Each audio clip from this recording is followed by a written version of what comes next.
Hey, what's going on guys, Khrase here, welcome back to another Ghost of Tsushima Legends video, and today let's talk about some more raid tips and tricks, especially for the last few challenges in Chapter 1 and Chapter 2. Very likely the ones that might also still pose a problem for many of the groups out there. If you didn't get a chance to complete these yet, you probably should try to form a party, maybe get some people involved, maybe go ahead and check out the subreddit or the Discord channels. I'm gonna link them down below, but you are missing out on some really amazing rewards that kind of look like this if you aren't going ahead and finishing these. So to be more specific, we're gonna focus on the last challenge in Chapter 1 and then the last challenge in Chapter 2. These seem to be the most difficult. I've completed these with different groups, with people that have never completed them before, and we were successful every single time. So let's discuss about the one in Chapter 1. It's basically this area right here that you reach, kind of like a big dojo with like 4 statues on each of the corners of the area.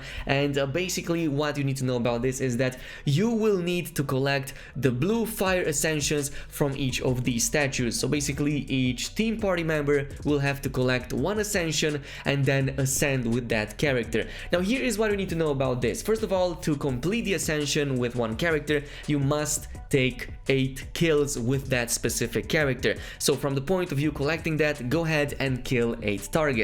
If you die during that time, if you die before the ascension is over and you have completed the 8 targets, the whole ascension will restart from the very beginning and you will have to retake it from the same statue. And the second thing that you should know is that each of the statues will provide a different kind of ascension. So within all of these ascensions, all of them will slash your HP by about a third or a quarter, give or take, but they will disable a different type of combat ability. So for example, the statue on the bottom left will disable your range and quick-fire weapons, the one on the top left will disable your dodge, the one on the right side will disable your class ability, and the final one on the top right will disable your melee attacks. So basically you need to decide which teammate picks which ascension, because this is going to be very important. Now my personal preference for this, especially for the for 2 of them which are a bit more complicated, is as follows. So for the one that disables your dodge, personally I'm the one that always takes this.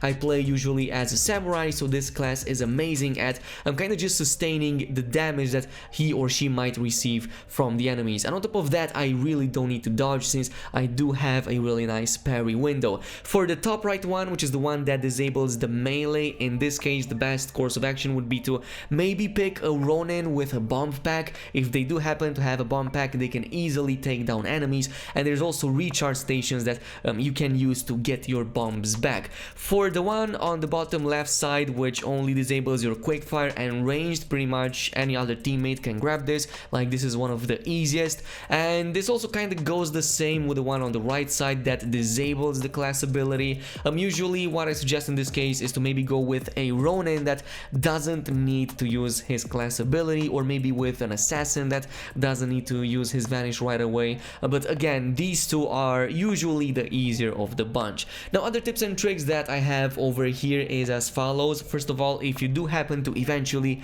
kill 8 targets as ascended, you're not going to lose the ascension once you have fully completed it, so you can freely die. It's not going to be a problem. You're just going to continue with the restrictions of the HB being a little bit lower and you having some of the combat capabilities disabled. The other thing that I also suggest for the other party mates is to help the primary ascended target to kill the enemies a bit better. So what they could do is to damage the enemies, take down their defenses, and leave them at low HP, so that the target or the teammate that needs the ascension can go in and finish it off and claim that kill to make things much easier. So that is basically it, how you finish Chapter 1. And once you like get this down, it is super easy and you can like recreate it every single time. Oh, and by the way, if you finish this, don't forget about the chest right at the end of it. You can pretty much go here with the main bell area, and the next hidden cave with the chest is going to be right on the left side. You're going to find the secret passage over there that will lead you to the next chest, which is going to be super easy to complete. But let's talk about the last challenge in Chapter 2. As I've promised in yesterday's video, we're going to talk about that. And again, I've recreated this with many groups, with many people that even never completed it before, and we we were successful every single time. So let's begin with breaking down what you need to do during this challenge. So there's going to be this obelisk right here in the middle of the area, and basically you need to bring 4 idols at it to finish the entire challenge. The first idol is really easy because it's just across the obelisk, and what I suggest doing with it is to put it behind the obelisk so that when you come back from the opposite side with the other idols, you don't have to travel as much behind it to put the next one over there. So it can save you about 2 or 3 seconds, give or take. But once you put down the first obelisk, this is when you will start the challenge. And here is the main problem with this challenge, is the fact that enemies will try to stop the process by going inside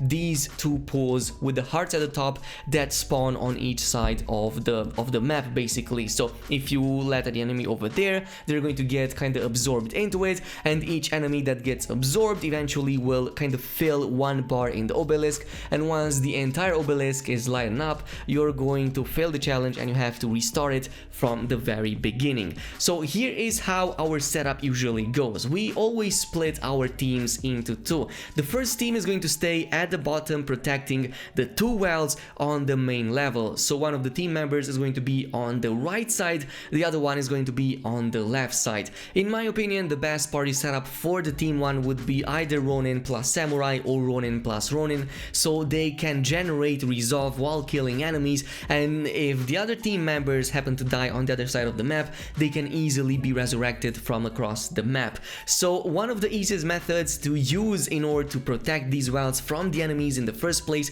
is to instead bring the fight to them. We've talked about this in our survival guide video. Basically, you will want to go at the enemy spawn point and keep them busy over there, because if you do that, your chances of them being sucked in those wells are going to be absolutely non-existent. All you need to do is to check out for these huge pulsating like hearts that usually light up in red when enemies are about to kind of come out. So what you want to do is to go there, fight the enemies over there in the back, and try to keep them as far as possible from the wells, because they won't spawn from other areas. So this is going to be the tips and tricks for team 1. Now the second team is going to be the one that will have to retrieve the rest of the 3 idols from the other sides of the map. So there's going to be one on the left side on the far rock that you can only reach by jumping over some platforms. Then on the right side, again, you have to jump over some platforms, and then there's going to be one in the middle that will spawn only after you have completed the left and the right side respectively.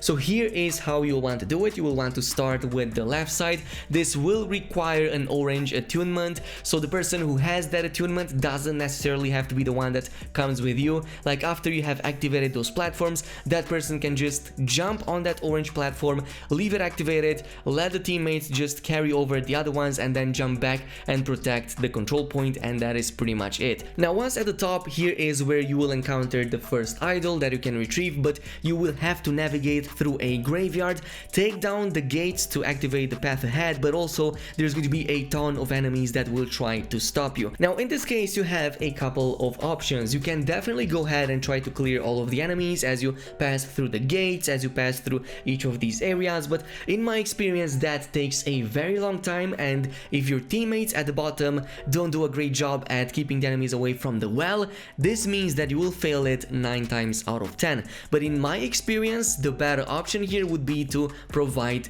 distraction. That is why I really enjoy bringing an assassin with me. It's because they can provide a group vanish that we can use to go past the enemies. They can also use smoke bombs to go through that, or otherwise they can also use something like bombs to help me kind of get rid of the enemies and stay ahead of me so that I don't get attacked. And that would also work vice versa if I were to be the assassin that helps my teammate. But pretty much you can go with any other team member composition. You can also go with a Ronin, and they can use a spirit animal to take down the enemies or distract them, or he could also go in and use the bombs to kind of momentarily disable them. All you need to know is that distraction is going to be the way to go here, since killing the enemies is not the main objective. The same goes with the right side. It's pretty much the exact same thing, though on the other side. In this case, it's going to be even easier because it seems that there's going to be a much lower number of enemies spawning over there. So this should be way easier. And again, the same method, the same tactic of using vanish, smoke bombs, and pretty much anything for as long as you distract the enemies from the target that is carrying bring the main idol to the obelisk. But once you're done with that, you're going to be able to go ahead and retrieve the third and final idol, which is going to be right here at the top of the stairs. It's going to spawn at this elevated point, but you will need 2 platforms to actually jump onto it. So these 2 platforms you will have to activate it by reaching these rocks that go onto the side of where the idol actually is. So you will again have to activate these small little circles with the Uchitsune bow, and you will have to navigate the platforms. Don't worry, because on these ones there's not going to be any enemy in sight, only a couple of platforms that you need to step on in order to activate those platforms at the bottom. That is why in this case 2 teammates should navigate to this, one on the left, one on the right, and stay on the platforms at the very same time, so that the third party mate at the bottom can go ahead, jump to the idol and retrieve it. From that point on, you can quickly jump down as soon as you can, because there's going to be a ton of enemies swarming around that idol, so you will want to protect the teammate actually carrying it. And again, in the same case, we didn't fight these enemies at all because we didn't need to. I just summoned my spirit animal and he was able to attract the attention from the enemies, and I also used a smoke bomb just in case to like save the teammate, and he was able to just carry on and bring it finally to the obelisk. And that was basically it with the second challenge in this new raid. And this is basically it with both of the challenges. As a matter of fact, as I've said, if you have a good team party coordination, if you talk the details and the strategy beforehand, you're going to have a much easier time. It's going to be much easier for you, and you're going to be able to complete this every single time. But this is it with the raid tactics. Let me know down below if you have finished these, and even more so if you have used different types of tactics. I would really love to know what team party setups you guys are using. In the meantime, if you enjoyed this video at any point, don't forget to comment, like and subscribe, and I'll see you guys in the next one.